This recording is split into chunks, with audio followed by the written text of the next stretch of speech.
Nickel Boys is a historical drama taking place in the 1960s where we follow Elwood, played by Ethan Harisi. He's a teenager who finds himself in a situation where he gets sent to a southern reformatory called Nickel Academy, where segregation is ever present. He builds a friendship with one Turner, played by Brandon Wilson, who gives him the crash course on how to make it in such an awful place. So the standout of this movie was certainly the cinematography. The entire movie was filmed with a first-person POV, so the camera acts as the protagonist's eyes. It's a way of giving us the perspective that we are walking a mile in somebody else's shoes, to try and give us a sense of what these tragic experiences were like. Keyword there is try. Obviously, a movie can only scratch the surface of giving us a feel for what these atrocities actually felt like, but nevertheless, it's an earnest way of telling this story. This movie is based on the book The Nickel Boys by Colson Whitehead, which is based on the Dozier School for Boys that was located in Florida. It is a fictional story, but its happenings are derivative of the actual experiences that young boys had to endure at this real-life reformatory. There are a couple of moments that are honestly hard to watch. This movie highlights abuse during segregation,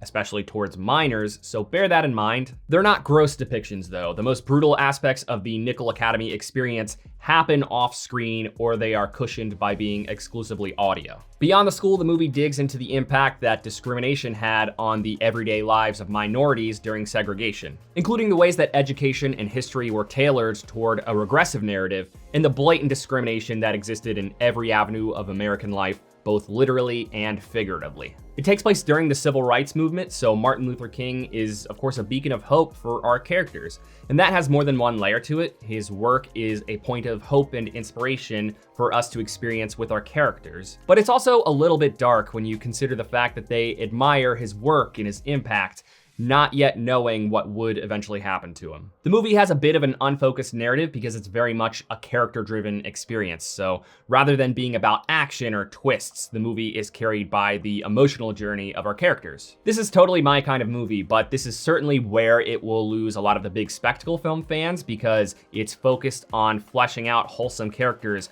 at the expense of perhaps feeling a little bit aimless for some viewers. There are a lot of very short scenes in this movie, like some of them are even only seconds long. The movie sort of fast tracks through different periods of the Nickel Academy experience. I'm not saying that's a bad thing by any means. It honestly makes perfect sense for what this story is. I'm just clarifying that so you're not jarred by the amount of time skipping. In between scenes, we sometimes get clips of digitized historical footage, pretty much all of which pertains to various points in American history where segregation and racism were very extreme. There's also lots of time jumping in this movie. Beyond the first act, it mostly takes place in the present and then jumps forward occasionally to another point. But that first act is kind of a little bit all over the place. There's just a lot of jumping back and forth between all these time periods, and it doesn't really give you a good sense of how much time jumping is actually going to matter, or more specifically, which time periods are going to matter. Once we jump into the second act though, it's pretty much just the present, and then we get those occasional glimpses of the future. So if you're worried about the story being confusing overall, it really isn't. I want to say that the plot is just semi-linear because the amount of time that we spend in other time periods is just in small little bites. It's not like We Live in Time where there just isn't really a main time period.